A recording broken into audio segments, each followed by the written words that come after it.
Fellow Toastmasters and guests, please welcome Marty Idziak and Chuck Byrne for the consulting interview.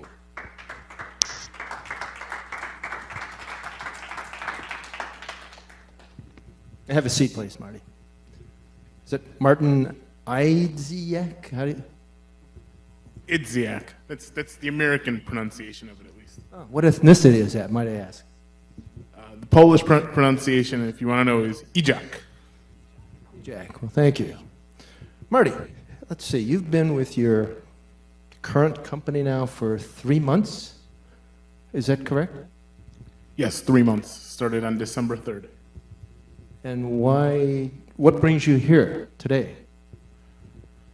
I'm always interested in opportunities in the market. Doesn't necessarily mean that I would jump at it, but I think someone like myself would be foolish not to entertain the possibility of upward movement into higher levels of management and professional growth as well. Very good, Marty. Let me ask you, we are looking at a number of applicants today, and I'm going to ask you a series of questions, and if you could help me, give me the most candid answers. To date, what professional achievement are you most proud of? I would say, in terms of professional achievement, I'm most proud of. I'm proud of all the professional certifications I hold. I have about 12 different certifications in different marketing technologies, ranging from Google platforms to Salesforce to certifications in the Adobe Marketing Cloud, along with some certifications that are recognized by the DMA or the Direct Marketing Association. So I am also certified in social media best practices and email marketing best practices from them as well. Thank you. I want to get a feel for how you handle certain situations, Marty, if I might. How would you describe your management style, since you're going from a manager to this director position in what we have here at Euphoria USA? That's a great question, Chuck. I would summarize my management style as being more towards servant leadership. For those of you who are unfamiliar with the term, servant leadership is a management style where you as a manager and as a leader serve those that report to you that you are responsible for. So it basically means I roll up my sleeves, I help those underneath me. Nothing is below me to do. If there's a problem, I step in, I help. I encourage folks also to figure things out on their own. I am not someone who micromanages. I will give high-level direction from the top. I'll check in with you every so often, but my job as a good manager, as a good leader, is to propel you forward, to help you in your career goals, and to make sure that everyone is driving towards the same path of success.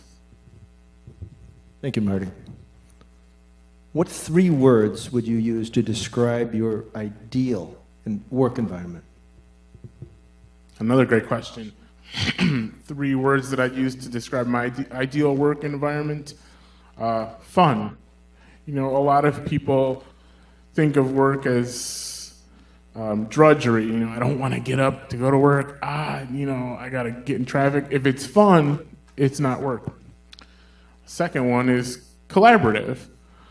I want to work at a place and in a culture that's collaborative, where everybody pitches in, where everybody helps out, that nothing is below someone to come in and assist on, and if you don't know the answer, let's put our heads together and figure it out.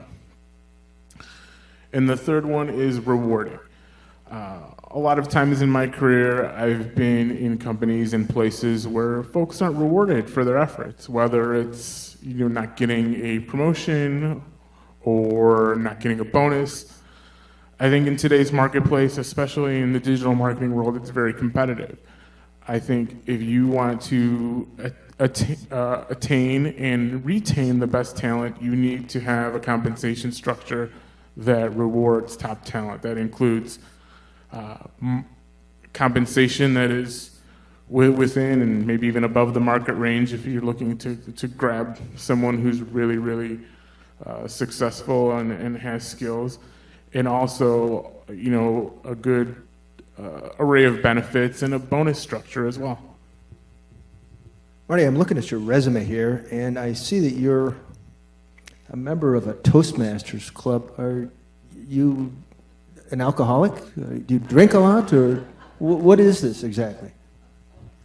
No, Chuck. Toastmasters is not an offshoot for AA or anything like that. Toastmasters is one of the leading organizations for leadership and public speaking. It's been around for over 100 years. And honestly, it's probably one of the best things I've done from a personal development perspective that's helped my professional growth as well. I've pointed to Toastmasters in previous jobs, mentioned my involvement in there, and it's been noted by leadership, and it's something that I reference with my current company as well. And anyone who has heard of Toastmasters before understands the value of it, and in our consulting business, being client-facing is really important, and Toastmasters really helps me flex those muscles every time I'm in front of a client. I see how your thinking process operates here. I'm going to ask you a couple questions, Marty. You got an apple that costs 20 cents, an orange that costs 40 cents, and a grapefruit costs 60 cents. How much is that pear? I would say that pear is probably about 30 cents. When I think of a pear, I think of it kind of in the middle of the pack of those fruits. It's not one you think about all the time, but I wouldn't put it in the 20-cent range. But again, it's not my favorite, so I'm not going to pay a 60-cent premium for a pear that I might eat a few times a year, but it's definitely worth a little more than 20 cents. I'm liking the way you think, Marty. You got a room, a desk, and a car. Which do you clean first? You clean your room first, because I'm assuming you're home first before you go to work. Cleaning your room should start with making your bed, and there's a really good book out by a retired Air Force colonel, thank you. I think it's entitled Make Your Bed, and it says, if you start with making your bed, the rest of the day is going to be set up for your success. Marty Idziak, I believe we're going to call you back for a second interview. Thank you very much. Thank you, Chuck.